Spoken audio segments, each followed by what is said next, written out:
September 1695. The Indian Ocean. Imagine, for a moment, that you are a wolf. A solitary, starving wolf. And standing before you is not a sheep, not a deer, but a war elephant. An armored leviathan, draped in gold, bristling with tusks of steel.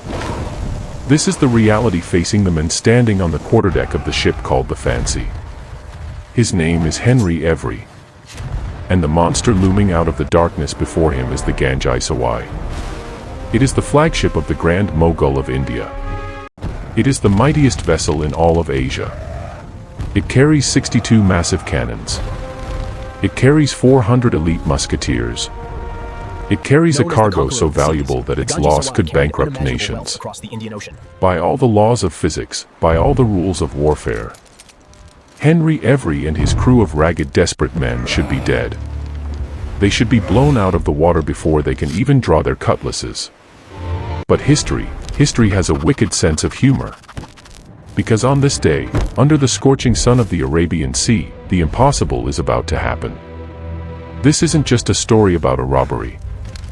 This is the story of the heist of the millennium. The day a handful of dirty outlaws slapped the face of the most powerful empires on Earth and changed the rules of the ocean forever. Welcome to the Golden Age of Piracy.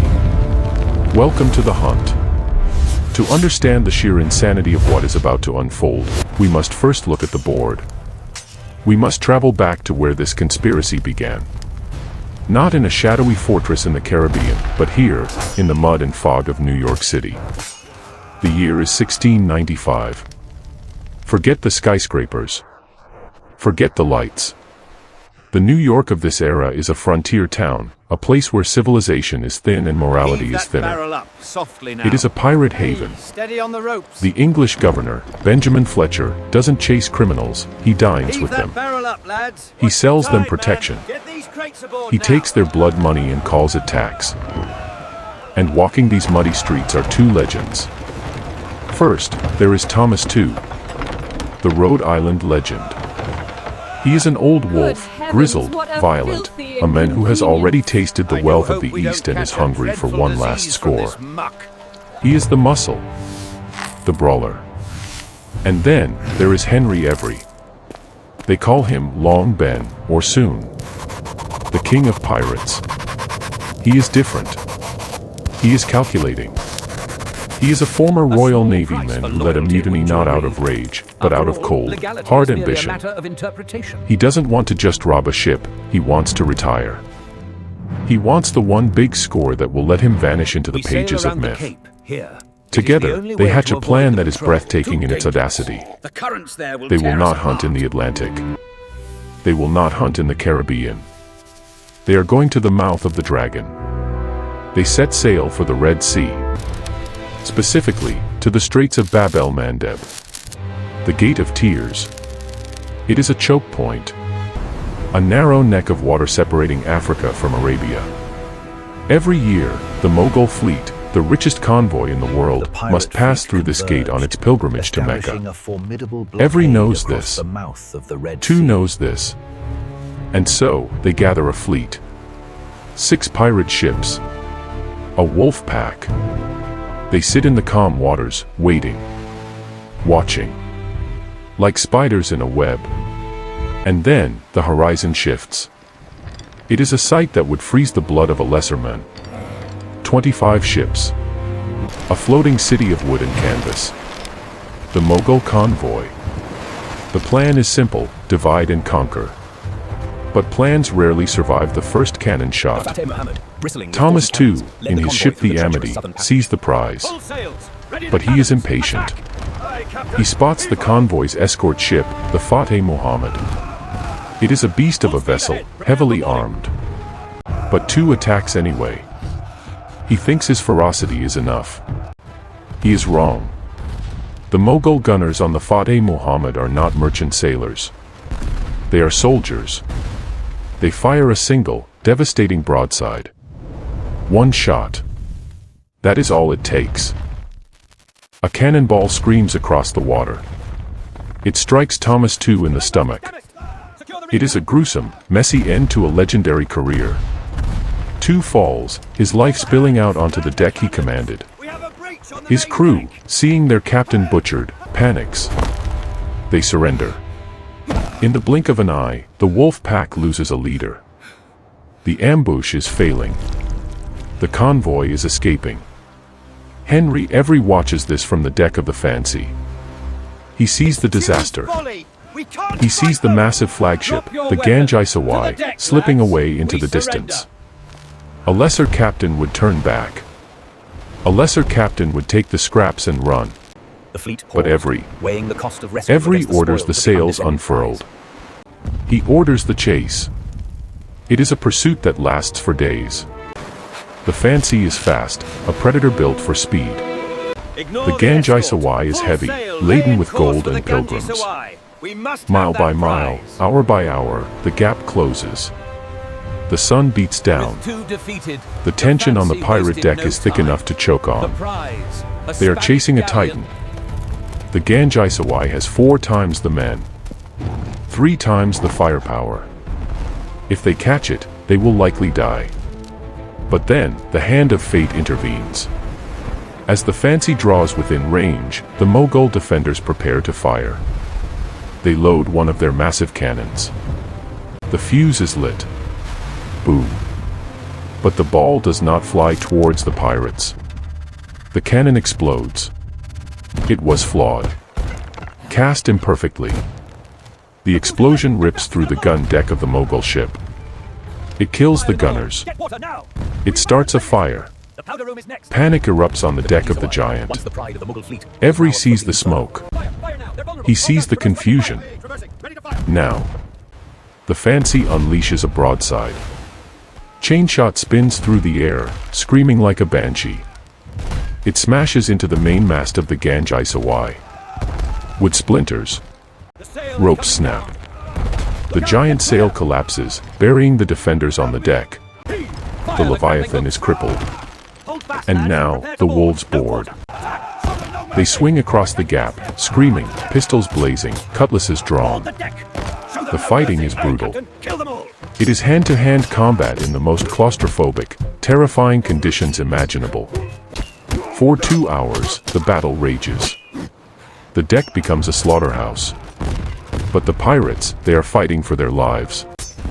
They are fighting for a dream of wealth. The Mughal soldiers, demoralized by the explosion and the fall of their mast, begin to crumble. The captain of the Ganj-i-Sawai surrenders. Silence falls over the ocean. The smoke clears. And then, the cargo hold is opened. It is said that when the pirates looked inside, they stopped breathing. They had expected gold, yes, but not this. 500,000 gold and silver pieces.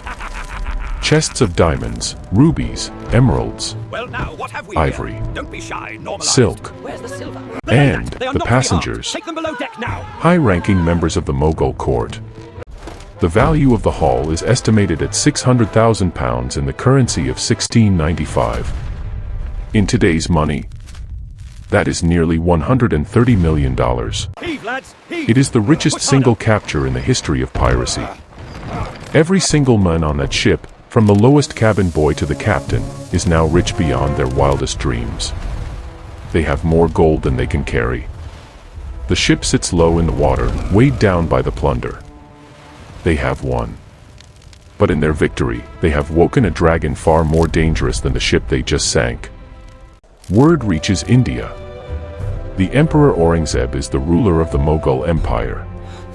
He is a man who commands armies that number in the millions. He is a man who could crush the British presence in India with a snap of his fingers.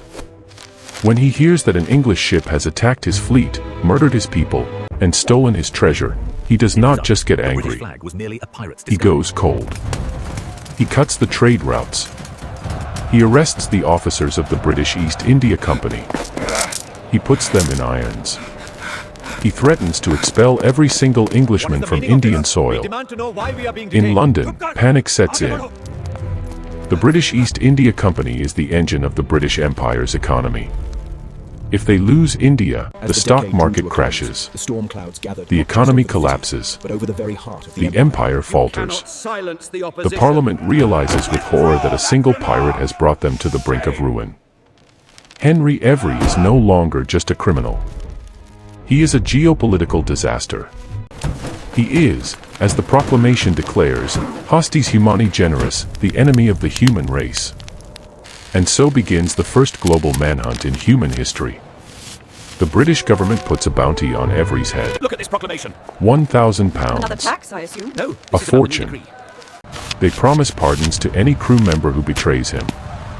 Ships are dispatched to every corner of the Atlantic. The message is clear: the empire will not stop until Henry Every hangs. They catch many of them. In London, the gallows at Execution Dock are busy. Crew members of the Fancy are dragged through the streets, tried, and hanged in chains, their bodies left to rot as a warning to all sailors. But what of the king? What of Henry Every? He vanishes. Like a ghost, he slips through the net. Some say he sailed to Ireland, changed his name, and died a beggar, cheated out of his fortune by merchants. Others say he returned to Madagascar, to live like a king in a tropical paradise, surrounded by his stolen gold until the end of his days. The truth? We will never know. He is one of the few pirate captains in history to retire with his head still on his shoulders and his loot still in his pockets. But there is a bitter irony to this victory. Henry Every humiliated the British Empire. He proved that a small ship could break a superpower. But in doing so, he forced the empire to change. Because of this heist, the British Navy stopped ignoring pirates. They stopped treating them as a nuisance and started treating them as a threat to national security. The laws tightened. The patrols increased. The ocean was mapped, gridded, and policed. Henry Every won the battle. But he lost the war. His actions marked the beginning of the end for the Golden Age of Piracy. The seas were closing. The wild frontier was being tamed. The empires struck back, not with cannons, but with bureaucracy, with law, with order. As the Fancy sails into the fog of history, leaving us behind, we are left with a question. Was it worth it? For the gold? Perhaps. For the glory? Certainly. But mostly, for that one brief, shining moment, when the wolf stood before the elephant, and the elephant blinked. This is the legacy of Henry Every, the man who stole a fortune, and in return, gave the world a legend.